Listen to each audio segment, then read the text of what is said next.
While governments and their propagandists in the legacy media continue their fear-mongering and divisive cooties narrative in the quest for more control over our lives. Another example of government tyranny established through exploitation of a crisis has just crossed a grim milestone. From Global Research, enduring stain, the Guantanamo military prison turns 20 years old.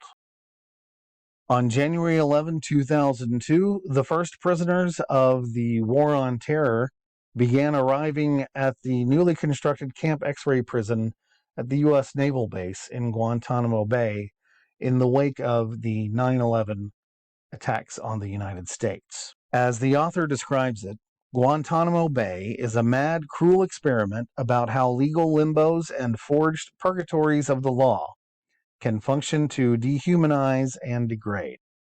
It was developed by people supposedly versed in a liberal legal tradition, but keen to make exceptions in battling a supposedly novel enemy.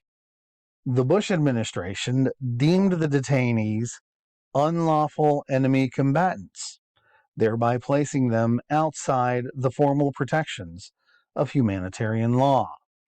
And for those of you who aren't familiar with this concept or have forgotten about this, what this means is the Bush administration threw the Constitution out the window and declared itself the authority to create new law, which is reserved under the U.S. Constitution to the Congress, and deemed itself an imperial executive.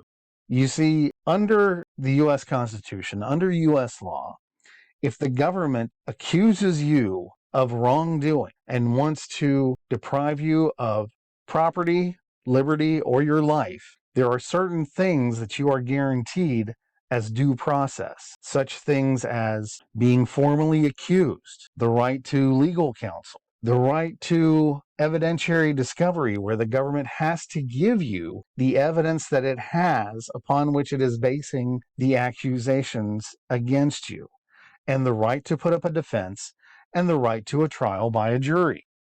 But the Bush administration decided that they didn't want to have to deal with all of those things that protects people's rights, and just created this unlawful enemy combatant classification of persons out of thin air.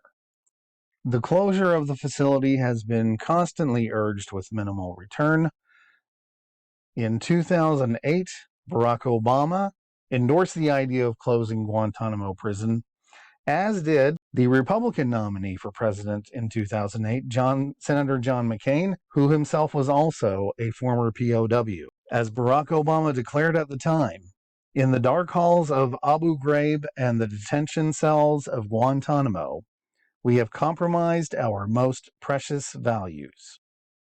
His successor, Donald Trump, in one of his more gross actions as president, signed an executive order keeping the prison open.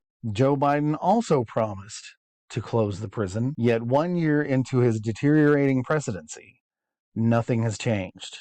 The author further writes, despite being an enduring blot on the country's credibility, the facility remains ingloriously open, a reminder that there are legal provinces where the U.S. is willing to detain people indefinitely without trial or scrutiny.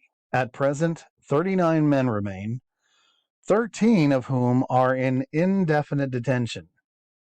That means unless the president says they get to have a trial, they're going to sit there, potentially for the rest of their lives, without ever having had the opportunity to face their accusers or defend themselves in a court of law.